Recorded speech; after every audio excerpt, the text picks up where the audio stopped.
Hi, everybody. Thank you for being here. I'm terrified of that, but we're going to work through it anyway.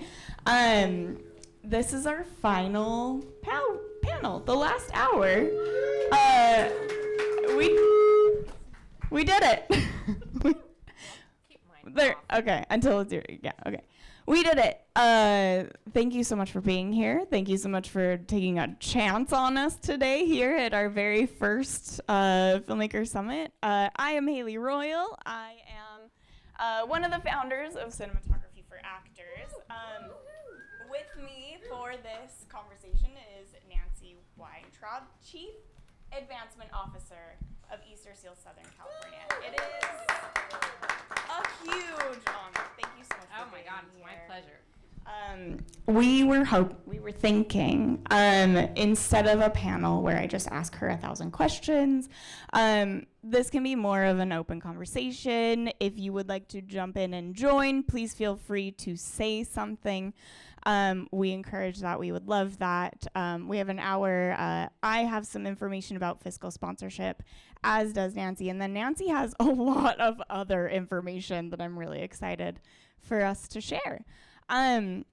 So Nancy, why don't we start with your position at Easter Seals, and how you are working in advancement and with development, because then we'll tie it to filmmaking, of course. All right, we don't want to upset that. So thank you, Haeleigh. I'm so honored to be here for your summit today. Easter Seals has been a great partner, and Cinematography for Actors has been a great partner for the Easter Seals Disability Film Challenge, woo woo! And we've also been a part of HollyShorts for going on, I think, 10 years as well. So my role in the advancement role within Easter Seals Disability Services is really external facing. We provide advocacy and community relations and government relations and partnership services in collaboration, and I think that that's really important to know. It's in collaboration with the disability community, for the disability community in all of Southern California. And so the advancement department at Easter Seals Southern California, of which spans San Luis Obispo down to San Diego, is just that. We have the fundraising functions, we have government relations, both federal and state. We do community relations, and that's everything from chambers and rotaries onto abilities expos and all of those big health fairs and things along those lines. I think a lot of you, or some of you, have seen at Abilities Expo. And then in our partnerships impact area, that is where our entertainment initiatives really got started. We got started back in 2017. And our very first foray into entertainment was our work on the TV show Speechless. We loved that show. It was an amazing show. We were bummed when it didn't get picked up again after 3 seasons, but that was our first foray. And then that is where we also met the incredible Nick Novicki. And we partnered with him in 2017 on the Easter Seals Disability Film Challenge. And it's been an incredible, very special partnership ever since then. We now have, in addition to our entertainment partnerships, we're also now working with almost all of our Southern California local sports teams on accessibility and inclusion, and we're just privileged to be able to be in this space. And so I'm excited to be here to talk about grants and fiscal sponsorships as well, because that's what we have with Nick and the Film Challenge. And like Haeleigh said, this should be really interactive. We love chatting. We like talking, don't we? Yeah. So I've got information, Haleigh's got information. Let's just have a dialogue. Yeah, let's talk about, can we talk a little bit about the challenge? Absolutely. Great, because it started small, of course, but the challenge is huge now, and a lot of people are funding their challenge films. Are you seeing them using alternative methods to do that? How is that happening now? What are you saying? Yeah, so that's a very good question. So the film challenge went from, the first few years, 20 films or what have you. Last year, I think we had 135 films. And in total, we've got over 1,000 films from 12 plus countries globally. So the film challenge has really had an impact in creating incredible, robust, authentic, inclusive content that is really being seen by all the studios and networks. Part of the film challenge, and I think why the film challenge is successful, is that people get production grants, and that's one of the things that we're going to talk about. One of the ways that people can fund their project is through production grants. So we happen to, Easter Seals, as the fiscal sponsor, we get grants, and then we repurpose grants to winners of the film challenge. So that's one way that individuals can fund their projects, is through grants from a fiscal sponsor. So Easter Seals Southern California is the fiscal sponsor of Easter Seals Disability Film Challenge. That is correct. And so we then get the money, and then we give the money directly to the filmmakers when they win their awards. That's fantastic. And that money goes to, it's the grant winners then take that money and they can fund turning their short into a feature, further development. Any festival funds for that? We do not have festival funds. Okay. All right. Fantastic. It's about creating more. That's amazing. Okay. Let's talk about fiscal sponsorship, because fiscal sponsorship in this case is slightly different for us at Cinematography for Actors than it is at Easter Seals. Easter Seals granting a program and also granting Easter Seals supporting a program and then granting to the winners.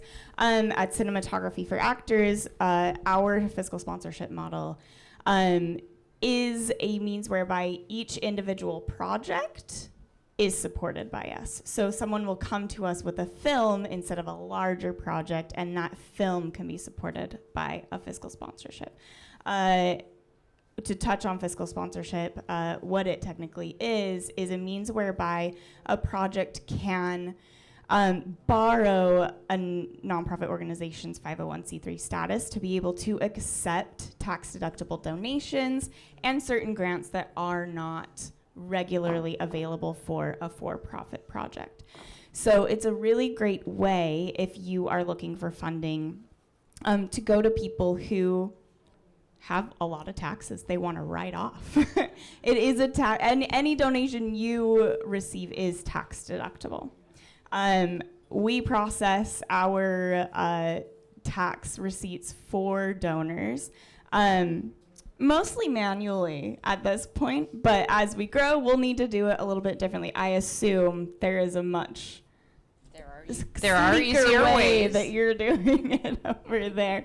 And then production grants. There's production granting all over. It's not just you have to find a program that is supported by a nonprofit and then hope and pray that you win something to be able to win a grant. Those are grants that you can write whenever. However, you are going to be in competition with a lot of other productions. Something I like to say when we are supporting a project as a fiscal sponsor project, I like to tell our projects to think outside the box. You don't just have to write a grant for your project that is a film grant only. It's helpful to think about what story are you telling, what causes are you approaching, is there something that you are trying to spread a message about, and are there other organizations that are also trying to spread that message?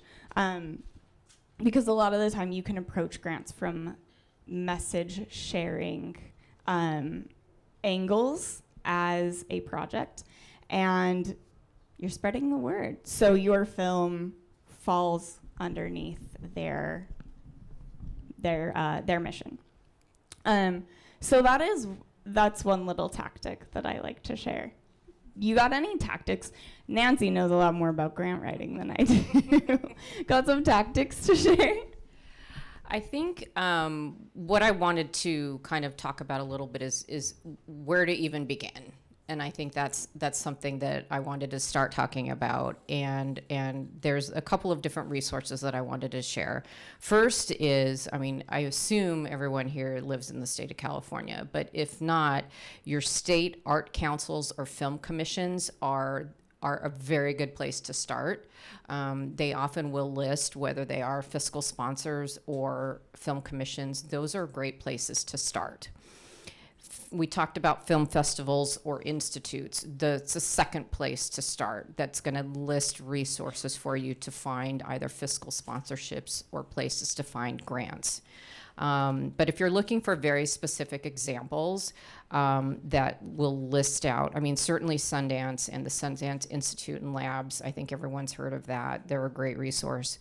New Filmmaker LA, that came out earlier in a conversation, they are a phenomenal resource. They list out resources on their website. There's another one, Filmmakers Without Borders. I don't know if you've heard of that one. They have phenomenal resources on their website. And this other one that I just stumbled upon, and I was floored by how many grants they have listed. It's filmdaily, all one word, .tv. And they have... Whoa. I know. I know. That's a new one. It is a new one. Thanks, filmdaily.tv. I know. They were incredible. So those are some examples of where you can find lots and lots of resources of examples of grants and or other fiscal sponsors that are willing to fund projects. And sometimes they break it down. There's different types of grants. So there's development grants. So if you're just in a development phase, there's production grants that we just talked about, post-production grants, and distribution grants. So a lot of times these grants will list them based on what phase you're in of your project. And then also what you were just talking about, they will also list them by genre. So documentary, narrative, short film, etc.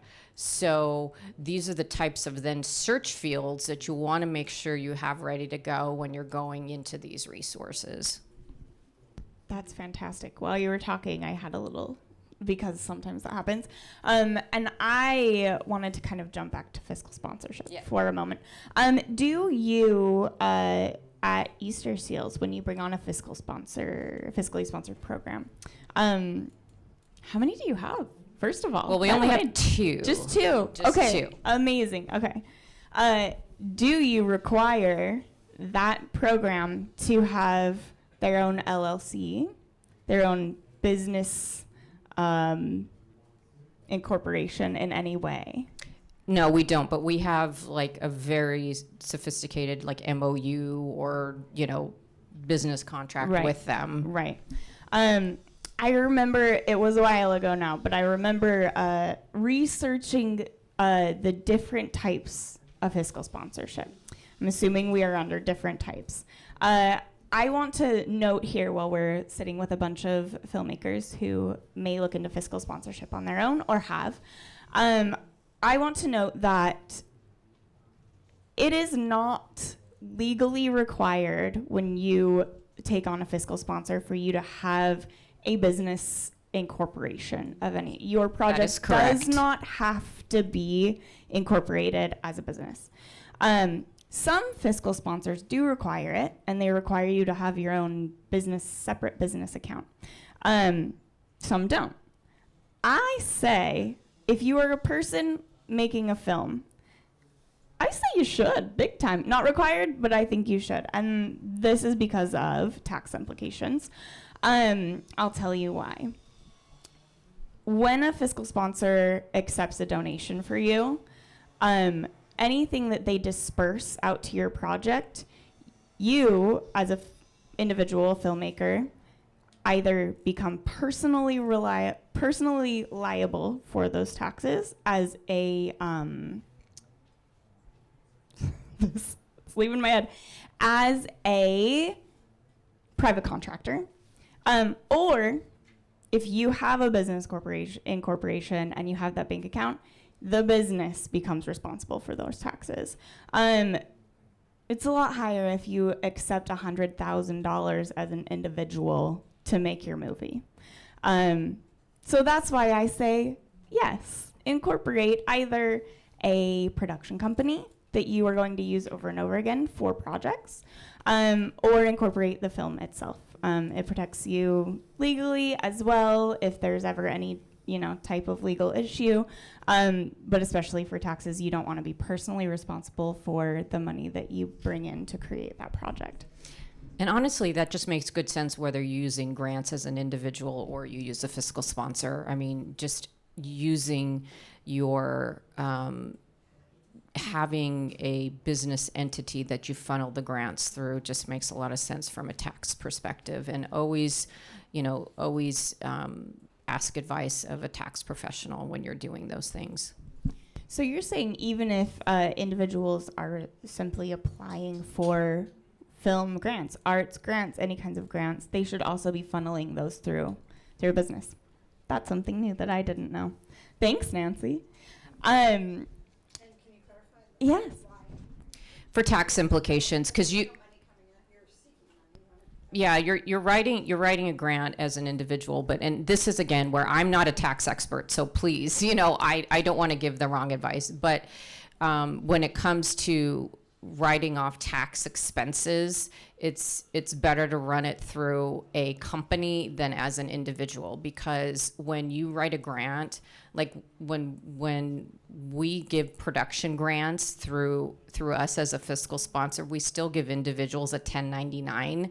And so the individual is still responsible for those dollars. I think the tax implications, to your point, are better when it's run through a company, because you can write them off differently than if it goes to you as an individual. Does it matter what type of business, whether it's an EA or whether it's a corporation or S corp? See, I can't answer those, so I don't want to be responsible for answering that question. That is a personal decision that you get to make with your tax pro.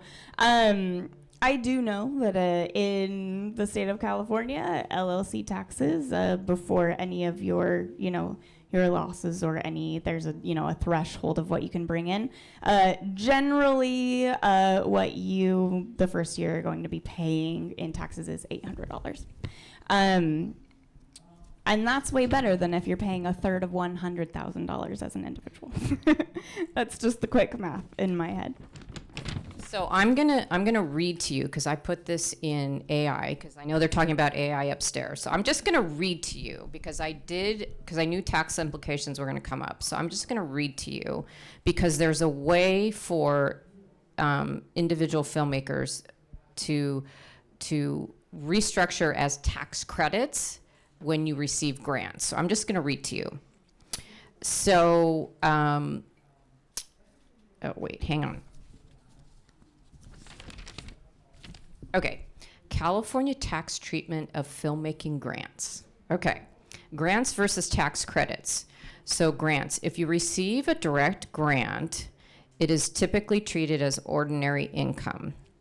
Tax credits are not grants, but rather offsets against your tax liability. California allows individual filmmakers to apply for credits through the California Film Commission. So this is where, if you have a business entity, you might be able to plead that your grants are tax credits versus ordinary income.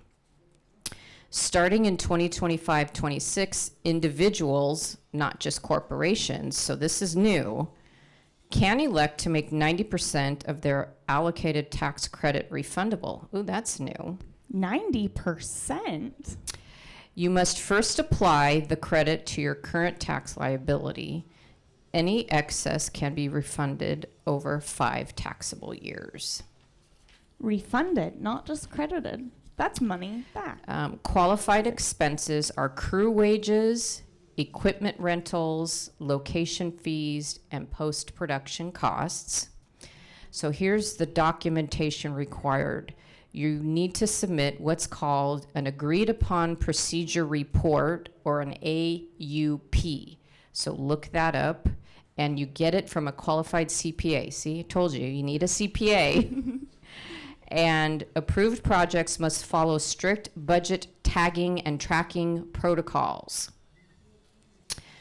So key takeaways for individual filmmakers.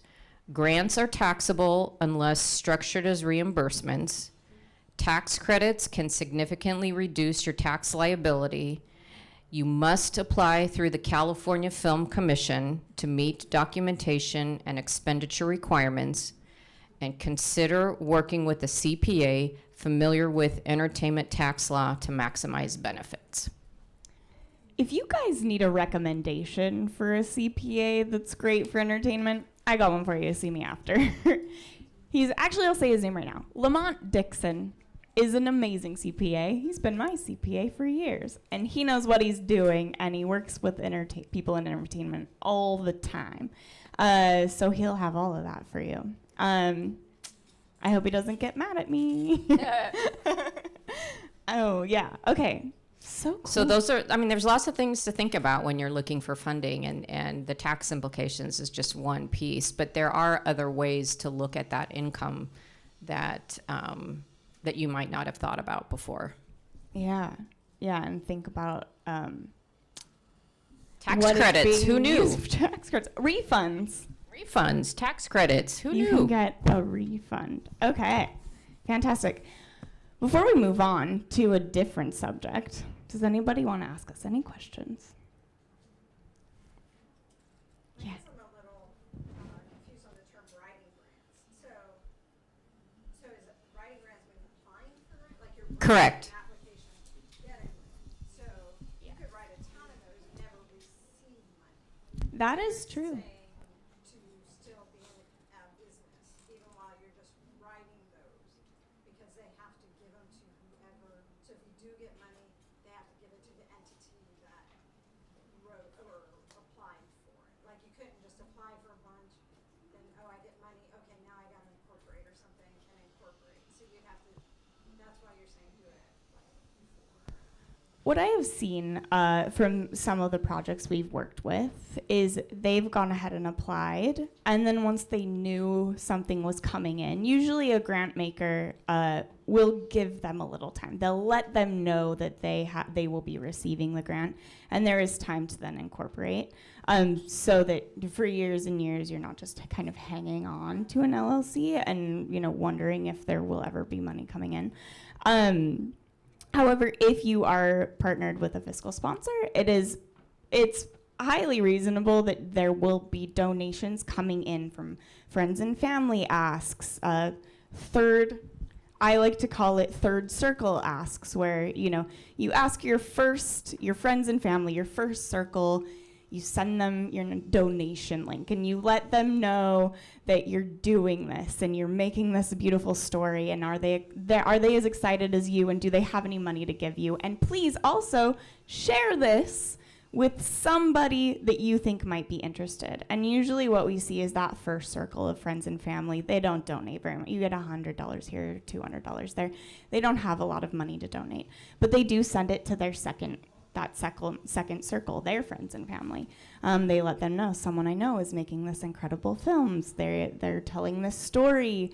Do you have anything to donate to this?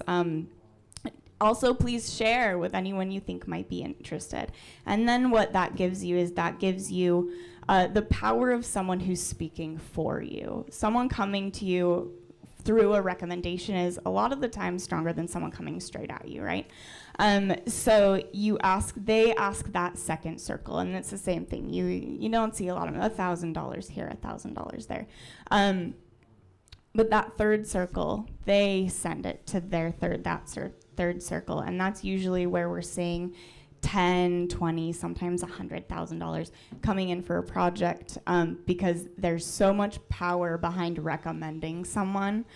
And so if you are incorporated, as you start accepting that first, second, and third circle donations, that's smart, because then you can start getting disbursements and going into production sooner while you wait for whatever grants you may have been writing. Yeah. And yes, it's very possible to be writing grants for many years and not get any. Saw a question back there. If you have a message match between a film and an organization, let's say the film is in pre-production, but it's, the script has gotten awards, it's gotten some funding. When is it appropriate to let these organizations know, hey, this is happening? I mean, we're all told you've got to be doing stuff right away, all the time, to promote a film. You don't wait until it comes out. But I'm just wondering, I guess, how would you approach an organization? And maybe you don't even want anything fiscal from them, but you want them to know about the project. Does it make sense to reach out to them, and then how would you do it? Well, I'll just talk about. I mean, we get approached quite often for films that have to do with disability. Would you be willing to help market our film, or talk about our film, or do a screening of our film, even if it's not getting picked up? It has to have a screener so that we can see the film to make sure that it makes sense for our organization. Most of them are in post, not pre per se, but I think that you really should, collaborate with like-minded organizations to get the word out as much as possible, so that more people can share it. It helps with getting eyeballs on it, so that you're going to get more people to see it, so that maybe it does get picked up or purchased by somebody down the line. That's the whole point. You get it on the festival circuit. Festival circuits are really, really, really important, but it also is just as important to work with like-minded organizations. New Filmmaker LA is one of them that I highly recommend. There are New Filmmaker LA. Film Independent is also another one. There are other organizations that really help promote filmmakers, especially early on in their journey, to help get the word out. Highly recommend it. And Nancy, when someone is what have you seen normally? I know what we've been kind of spreading as advice, but what have you seen normally when someone is reaching out with a project to say, hey, I would love to partner with Easter Seals on this story that I'm telling, and you're saying, you asked that they send a screener as well. Who are they looking for at the organization? What department? They usually come through my department. Through advancement. Okay.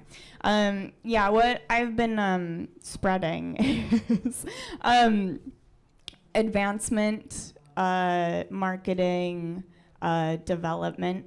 Those are usually departments where they're thinking about how are we getting the word out there. So even if you don't know it, it's great if you know someone there. It's great if you know someone who knows someone there, because, again, that power of recommendation.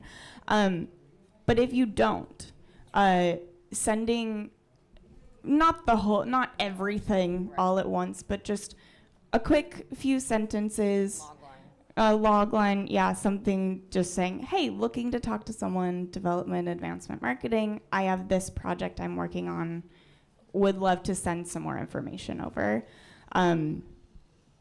Because if it's a huge, big email, it's a lot to kind of send off at first. Yeah.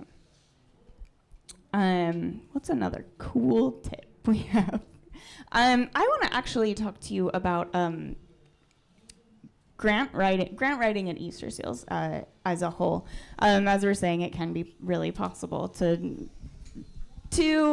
write and apply for grants, the same grant over and over again for many years. What are some tips and processes that you've seen that have been successful? Yeah. First thing I would say is don't get discouraged. I mean, grant writing is a process, and it is very subjective. So don't get discouraged and don't take it personally. Like Haeleigh said earlier, a lot of these organizations get hundreds of applications for maybe 5 grants that they have available. And it's really difficult when you're looking at hundreds and hundreds of applications where they're all really amazing projects. And it's so hard to make a determination when you have to cut it down. So keep trying, because the next year or the next year could be your year. So keep trying, apply over and over and over again. So be persistent is definitely something that, and also ask for feedback. Always ask for feedback. If you didn't get funded, ask why. And if you just get the generic answer, oh, well, we had too many, I would respond politely again and say, I totally appreciate that. Do you have any advice for me for the next round? And just keep asking.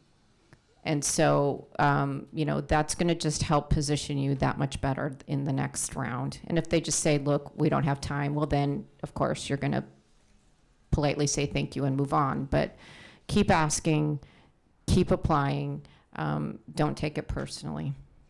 That's really, really great advice. I think that a lot of us get worried about being obnoxious. And I think that applies in like the film festival world as well. We work so hard and we make these incredible stories in our short films, and then we apply for a bunch of film festivals. And I think that, as with grant writing, there's a worry that if you email too many times, if you ask too many questions, they'll get annoyed and they won't want. I think because there are so many applications all the time, so many films going to this festival, so many applications for these grants, you get buried if you don't stick out a little bit, right? So thank you. Plus, when you have a grants manager or a grants associate, that's their job.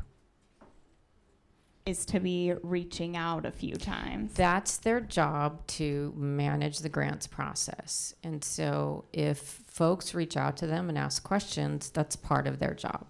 So don't feel bad. And they're going to tell you if it's enough. What are some things that we could advise everyone to have on hand as they're applying for multiple grants? Are there some things that it would be great to just kind of have a folder full of a certain narrative or anything like that? We always talk about having like a template, always have like a base template, and then you can, most grants will have a core, like, what is your background? What is your why? Always have your why. That is the most important thing you can always have. And then what is your background? Is there data? Is there a story behind your project? Those are the most important things to always have, and those are going to never change. So always have those pieces well-defined, well-written, ready to go, because every grant application is going to ask for that information. The only things that may change may be the format, but they're always going to ask you for the why. They're always going to ask you for the what.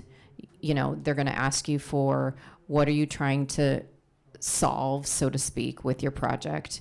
What is the intended outcome that you're trying to achieve with your project? I mean, those are the types of things that generally are going to be asked in a grant application.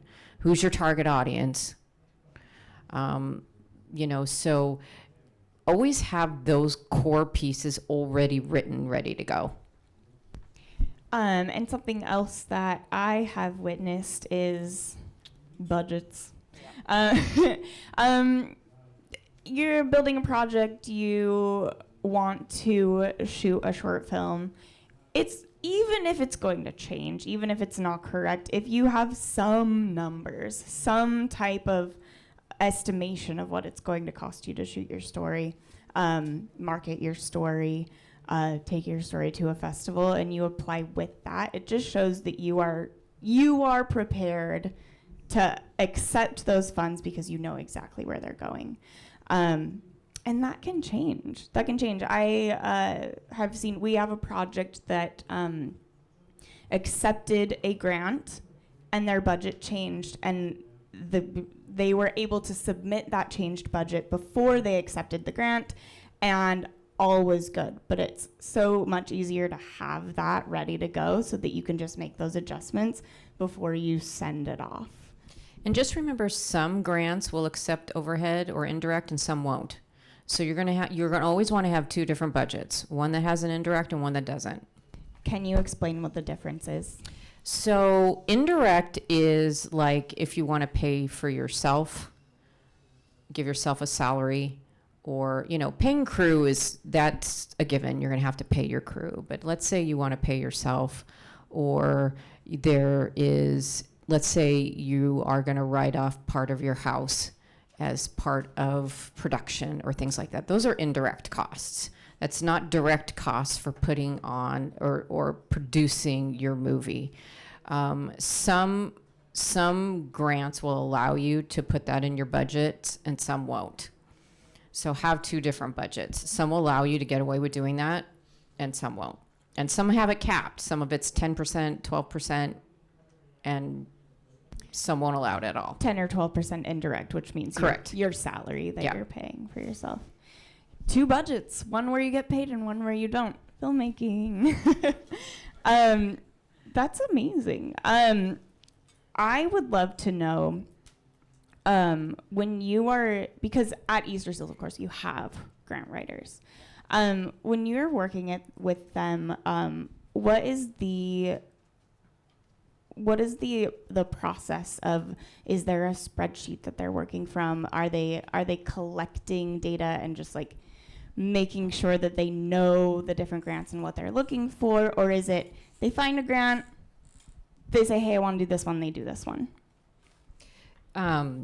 So some of the resources that we talked about ahead of time, I mean, it's good to go to those lists like Filmmakers Without Borders or filmdaily.tv and put in your search terms or search parameters and make a list. And then once you make a list, you can create a spreadsheet from that by deadline and see if your project qualifies. And then from there, every grant is different. I wish I could say, like with applying to colleges, that there's a universal application. There's not. Every application is different. So it's just everyone is going to be unique, and you just have to follow the directions for each individual one. And every budget is unique. So some of them can just be a Word doc. Some of them are going to be sophisticated spreadsheets. They're just all different. I wish there was a universal application form. Me too. That would be really nice. But we're creatives, and so we can get creative with our grant. You're saying it helps to have a story, which is really great. Because we're telling a story anyway, can we also use some part of that story? Or why? I guess it's kind of like a pitch. It's kind of like if you're a writer pitches. and you're pitching. That's what a grant is. We found it, guys. Writing a grant is a pitch. You're pitching just like you are going into a pitch meeting as a writer. And I would bet, tell me if I'm wrong, the more exciting you can make that pitch, the more likely it is to be read and move to different rounds. And the more you can differentiate yourself and your project from everything else that's out there too. Yeah, sounds good. Yeah. No, please. So my understanding is if somebody's a 501c3, they can't legislate for or against a piece of legislation or a candidate. You have to That is correct. You cannot lobby. right? But if, like, I'm interested in documentary filmmaking, and at the end of a film, I have a takeaway, an action that can be done, or whatever on the topic, and it's like legislating for this piece of legislation or something. If I'm under fiscal sponsorship, can I not do that because that fiscal sponsor is a 501c3? So you guys can't physically. That's correct. As an individual, you can do whatever you want. as an individual. But yes, you're right. If you have a project, a film that at the end has a very clear call to action that is like, this person's bad or something like that. Yes. Yeah, that's generally that is something that would take your project away from the alignment with the nonprofit's mission to begin with, unless you're finding a nonprofit that's lobbying, which they can't do, which I don't think you're going to find. That would be the only way you could possibly do that.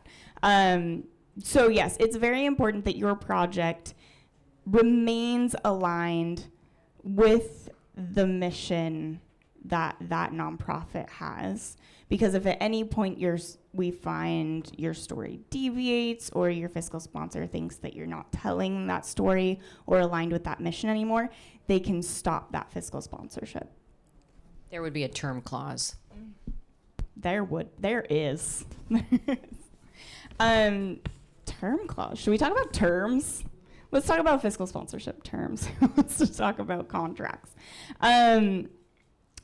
One that I really like is that at the end, in the fiscal sponsorship agreement that we have, we like a little credit. So we're going to ask you to put credit in. And some people have come to us and been very concerned that if they forget to put it in there, we'll be mad and we'll take away their money. And that's not true. Usually with any terms in an agreement with fiscal sponsorship or a grant even, grants come with agreements as well. There will always be a, what's it called? Remuneration? No, it's where you can make it better. There will be a number of days where you can fix the problem. Usually anyone who is granting you money or anyone who is supporting your project wants to see that happen. So you don't ever need to be afraid of speaking to your sponsor about, hey, made this mistake. I know that's in the agreement that I signed. How can I make it right? Usually a fiscal sponsor is going to be very generous because that's the whole thing. So I have listed here, if any of you guys are interested in specific types of genres, I can let you know of specific opportunities that are available. So for example, if you're doing shorts or narratives or documentaries or you're emerging new filmmakers, if you're interested, let me know and I can, yes. Well, I just have not necessarily a question on that, but more kind of on like fundraising versus crowdfunding, incorporating the two, if there's any big things you should be aware of that are going to cause you hiccups down the road, if like you're running a crowdfunding campaign and then you also accepted grants, but you didn't do something right with the taxes and then you lose it all, and then you whatever, I don't know. I could start here on that. So crowdfunding is not accepting donations in the nonprofit sense. When you crowdfund, there is no 501c3 that is going to send the people who are giving you money a tax deductible donation receipt. So that is seen usually by a fiscal sponsor as extra money that is yours. Your fiscal sponsor doesn't need to know about it, and they're not going to deal with it. They're not going to do any of the admin on the back end for taxes. If you are crowdfunding and you're using a fiscal sponsor to accept grants and donations, you should be mindful of the percentage that your crowdfunder is going to take. So sometimes you are allowed to crowdfund in partnership with your fiscal sponsor. I suggest don't do it, but that means that everything you're accepting from crowdfunding is also going through fiscal sponsorship. If you decide to do that, that means usually a crowdfunding platform is going to take 20%. I think a lot of the time they take a percentage. A fiscal sponsor will also take a percentage. It's usually 5 to, I've seen 15% is really high, on the high end. I think 5 to 10 is usually what we're saying. So you want to be mindful of the percentage of your donations that you will be giving up for admin fees. If you do it separately, they're separate and it's fine. That 15% from crowdfunding goes there, and then your fiscal sponsor is completely separate. I would just say as a fiscal sponsor, we would almost mandate that you do it separately, because as a fiscal sponsor, we'd have to completely administrate it separately, and it's really kind of a nightmare because they're non-donated funds. So you would have to administer them completely separate if we were your fiscal sponsor, because you can't commingle those funds with donated funds.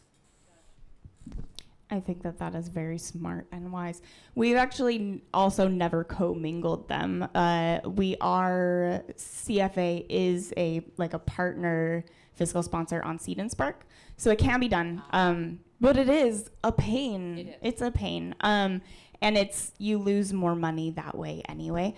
As far as did you do something wrong, will you lose all of it? No, you can do both. You can accept grants. If you have a fiscal sponsor, your grants should go through your fiscal sponsorship, especially if they're the ones that are only available to you if you have a 501c3 supporting you. You had said earlier that money that's given to you through a fiscal sponsorship was like a loan. Maybe I was hearing it wrong. It was a loan, or is that money that you don't have to pay back? I don't know exactly how it works. It is. We've been talking today about only donations. You never have to pay back any of that money. So a lot of films will finance using investors. And those, you do have a fiduciary responsibility to them on the back end. You have to keep track of points and, whatever you're promising them. When you are accepting donations, they are donations. And the things that those donors get back in exchange is that tax receipt, which means that it's their responsibility to understand their own taxes and what they owe in taxes. But if they are keeping track properly, up to 100% of what they donate to you is tax deductible from their own taxes. So that's what they get in return. It's not a hat, and it's no money back, but it is less taxes, and they know what they're donating to. Fantastic. This is fun, guys. More questions. Yep. So what shorts? Oh, okay. Yep. But Nancy's amazing Yep. list. So I have a list here. So under short films, you ready? So there is the Roy Dean Short Film Grant, the Film Fund,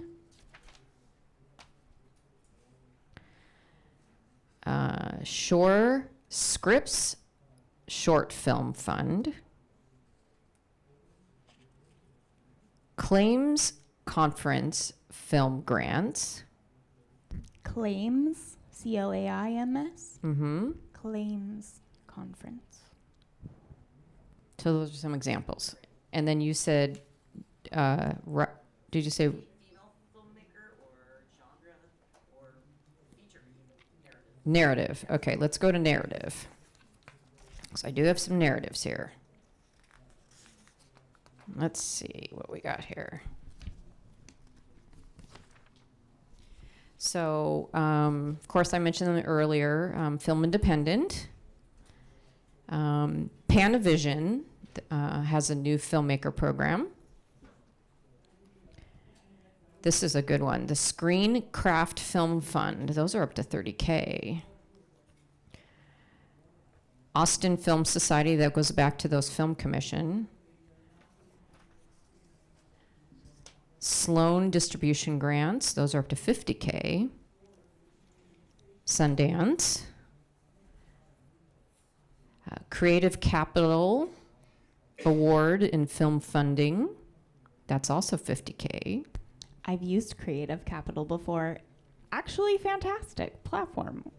And this is the SF Film Rainin grant, RAININ grant.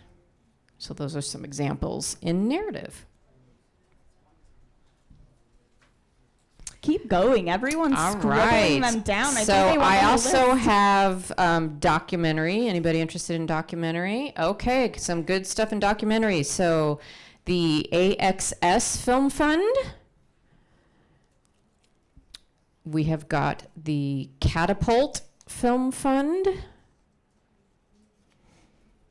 Another Film Independent Doc Lab.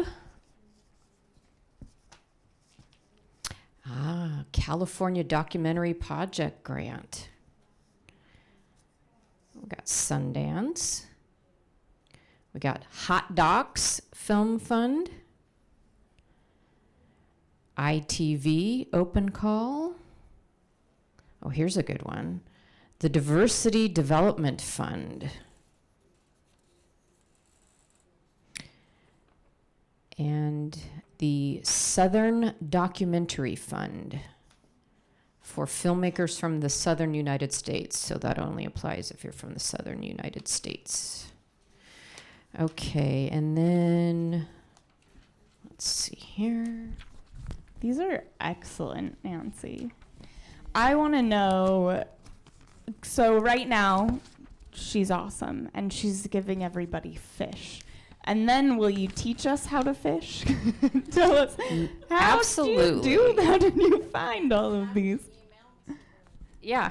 Yeah, And yeah. then any for emerging filmmaker grants, any interest there? Okay. Uh-huh. This one is called the Caucus. Then we have the UFVA Carole, CAROLE, Fielding Grant. Then we have the, this one is for youth, 14 to 18. Is that anybody interested in somebody for a youth 14 to 18? Anybody want to work with kids? No. Okay, moving on. OTV Fellows. And last one is anybody for New York?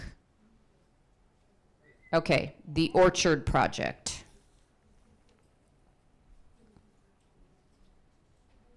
That's what I got. Will you please share with us Yes. the way that you found all of these magnificent grants? Yeah.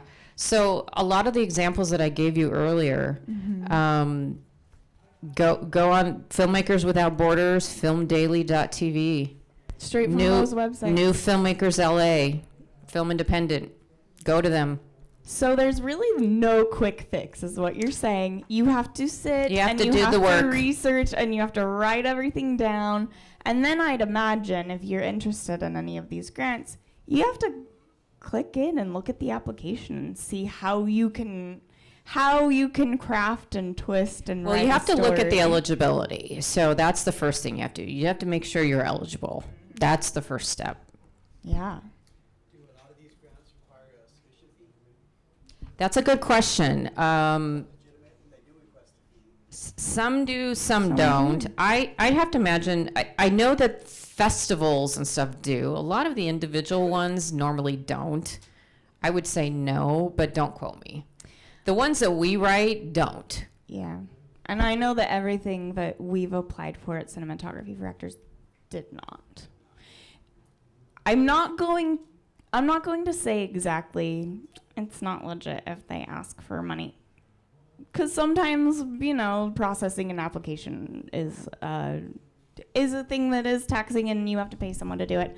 But I would definitely do a lot of research on the organization before you just start shelling out, Yeah. $30 here, $75 here, $100 here. I wouldn't. If you have to prioritize those that don't first, because more than likely they shouldn't be charging you to write a grant. Yeah. I would also like to make, before we wrap up, we're getting close, guys. Before we wrap up, I want to make a note about this specific thing and fiscal sponsors. It's possible, if you have a fiscal sponsor, they have, access to certain databases. That is a lot of the time part of the nonprofit model is you will pay for a membership, or you will just, because of their status, they have access. And that's something that you can discuss with a fiscal sponsor is, hey, I'm looking to start writing some grants. Do you have access to a database? That could be a question that you ask before you decide to partner with a certain nonprofit for fiscal sponsorship, is find out what kind of access they have to databases, find out if they already have some partnerships with organizations, with certain donors who like to do repeat giving, things like that. That can definitely help sway that decision for you in one way or another. Or do they have grant writers on staff, or at least be willing to do editing, help with editing? Are they willing to share? Awesome. Okay. That's it, guys. That was the last one. Does anyone have, hold on, sorry. Does anyone have a question? I don't want to cut anyone's last final question up. All right. Do you need to have an agent for submitting? No. For fiscal sponsorship? Absolutely not. Or for grants? No. Just to touch on that, for filmmakers raising funds and approaching fiscal sponsors and grants, like it seems so financially complex. Like what kind of team do you really need around you in terms of like a tax consultant, advisors to kind of help navigate all of that? I do suggest a CPA who knows about entertainment. You don't really need like a fancy accountant. If you can keep a spreadsheet and just a running, especially if you're for a one-time project, just keep a running total of what you're spending, what's coming in, what's going out. The beautiful thing about a fiscal sponsor is that they will have an accounting team keeping track of all your donations, who they came from, and then they will also keep track of their disbursements to you. And they will keep track of who has their tax donation receipts and who does not. They will from time to time ask you for a quick breakdown of what your budget looks like, what you're going to use certain things for. Basic accounting you can do yourself. Hire someone if you want to, but it doesn't have to be like spreadsheets that you can click and change and things like that. And then your producer, and your director, and your team that you want to work with. Yeah, but a CPA for sure, 100%. Any additions? Yeah, I mean, a lot of it, every grant should have its own spreadsheet, but a lot of this you can do in Excel. And it's just, you just have to track expenses per grant. And as long as you do that, you should be fine. You have to submit the receipts and things to the fiscal sponsor and back to the person who gave you the grant? The fiscal sponsor will be required to do their reporting back, because when you have a fiscal sponsor, they are accepting the grant for you, and then your project is a program of that nonprofit for the time being. So you won't be asked to submit anything directly back to the grant maker. Yes, yeah. If you got a grant without a fiscal sponsor, then it'll go to you and send it back. Yes, then you will need to show. You That's don't true. have to physically show the receipts, but as long as you have it captured in a spreadsheet of somehow accounting for how you used every dollar and cent, yes, you would have to do that. The fiscal sponsor is the same thing as Easter seals, is what you're talking about, where you get So a fiscal sponsor would be a 501c3. Who you partner with for your project. All right, guys, now that's the end. Thank you so much for being here. Thank you, Nancy, for joining me up here. Look, right on time. Thanks, guys. That's a wrap. Have a great time at HollyShorts. Congrats, everybody.